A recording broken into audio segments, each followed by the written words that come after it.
Mas Sultan Diko suamiku, ia sedang tidak bekerja lagi semenjak wabah merebak. Semenjak itu pula keharmonisan kami terusik. Mas Sultan sering tidak pulang. Ia memilih menghindari percekcokan antara kami. Jujur saja aku wanita sosialita yang tidak bisa lepas dari gelimang materi. Malam kian larut, hati ini gundah. Berulang kali aku mencoba menghubungi Mas Sultan, tetapi nomor tidaknya aktif. Desir angin memainkan tirai putih yang menghias jendela kamar tidur kami. Tepat di lantai 2, aku berdiri di depan jendela seraya melipat kedua tangan di depan dada. Napas ini terasa berat. Emosiku tiba-tiba hadir. Netra ini menatap lepas ke area taman. Hanya terlihat Mang Asep satpam pribadi kami jelas terlihat dari samar temaram bohlam. Tubuh ini membalik kemudian melangkah menuju pembaringan. Berulang kali diriku mendekus kesal. Mas Sultan tidak kunjung pulang. Padahal jarum jam sudah menunjukkan jam 12 malam, membuat mata ini enggan terjaga. Tiba-tiba saja tubuh ini terasa tertindih hingga membuat napas ini sesak. Aku tidak bisa melihat, kamar menjadi gelap. Bohlam kamar tiba-tiba mati tanpa diri ini merasa mematikan. Sisi siapa kau? Hah? Cekatan tangan ini menyingkirkannya dari atas tubuh ini. Entah berapa kali mendaratkan pukulan di tubuhnya, membuatnya mengerang menahan sakit. Cakaran demi cakaran ini melesat tanpa ampun, membuat aroma darah tercium di antara kuku-kuku panjang ini. Beraninya menyentuh tubuh istri Mas Sultan. Satu tendangan dariku melesat mengenai organ vital miliknya. Dek, Kondro Dewi ini aku, Dek, sialan, suara yang tidak asing olehku. Suara pria berdarah Medan yang menikahiku beberapa tahun lalu. Ia mengerang hingga meringkuk di lantai. Samar terlihat dari cahaya malam yang masuk lewat jendela, membuat diriku panik. Bagaimana jika dua benda berharga miliknya pecah salah satu, atau keduanya? Sialan, bisa menyesal seumur hidup ini. Aku menggerutu. Langkah kilat menuju skalar dan menyalakan. Benar saja, mata ini membulat sempurna, bibir ini gemeretak. Aku berhambur memeluknya. Mas, ngapain gak membangunkan dahulu? Jadi begini deh, masih aman kan? Mas, gak berani deh. Sepertinya masih aman. Terdengar lirih suara Mas Sultan seraya membekap sesuatu di area sana.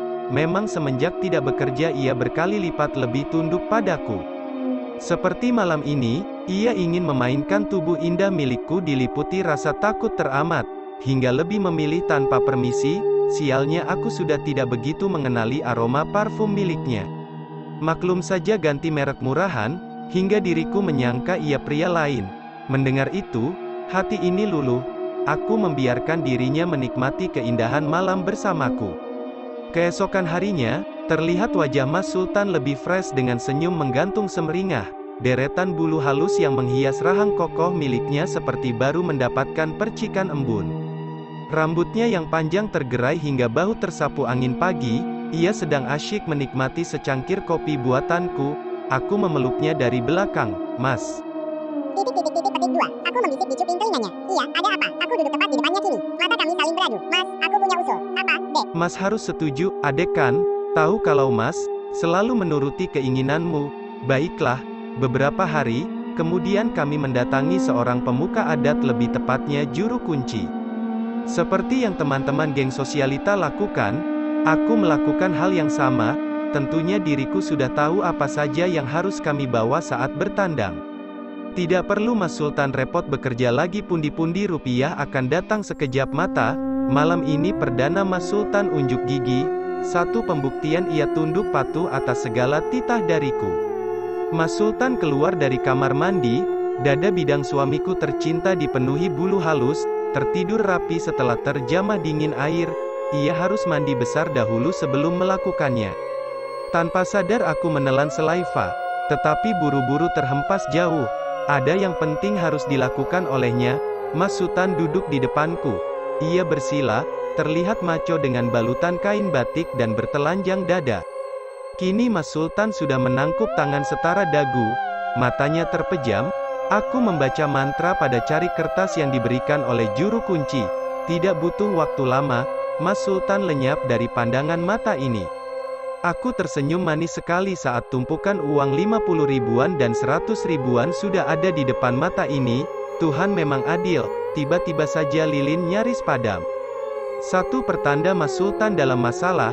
Cekatan aku meniupnya. Keesokan harinya suamiku bercerita dengan nada lirih, jelas dari tubuh Mas Sultan yang babak belur. Ia habis dihajar masa semalam, sungguh miris hanya menggunakan underwear tiba-tiba sudah berada di atas ranjang setelah beberapa saat aku meniup lilin. Tamat.